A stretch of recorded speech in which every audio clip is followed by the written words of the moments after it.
People ask me very often, how did you start? Or when was the first time you had your store?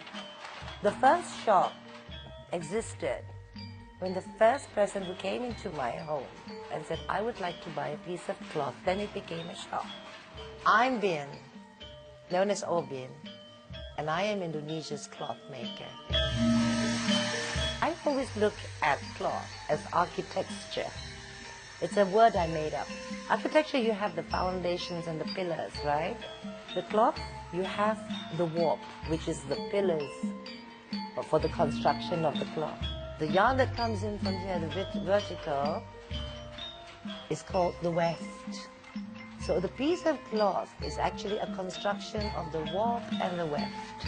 It's a grid thing like this.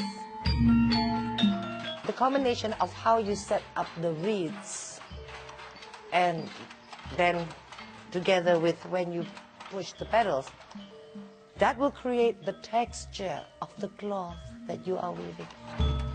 How long would it take to make a 4-meter cloth for the most complicated texture? Let me put it this way. There are a few textures which requires 3 days for 10 centimeters.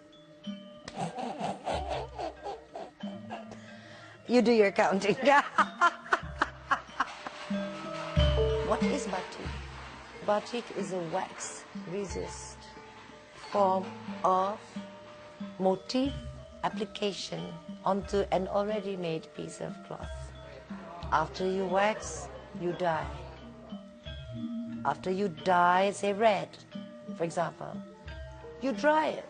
After that, you boil it. It's called de-waxing process. After you've boiled the thing to death, then you dry it. You bring it back to the next process. You wax it again from beginning to the end to cover everything, all the parts that you do not want the next dye to enter. And you do that again and again according to how many colors you want. People, when we say handmade, only understand it's made by hand. But they forgot that behind the hand there is a human being.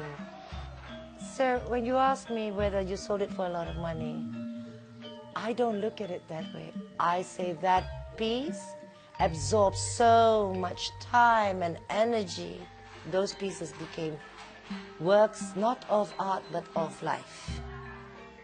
And it generated an income which is also most fulfilling for all those who participated in making that piece.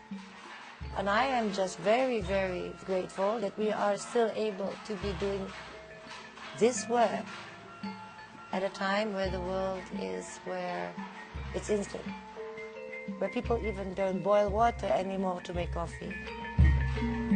I sense this work will survive because you cannot pull this away from the hearts or from the lives of the Javanese.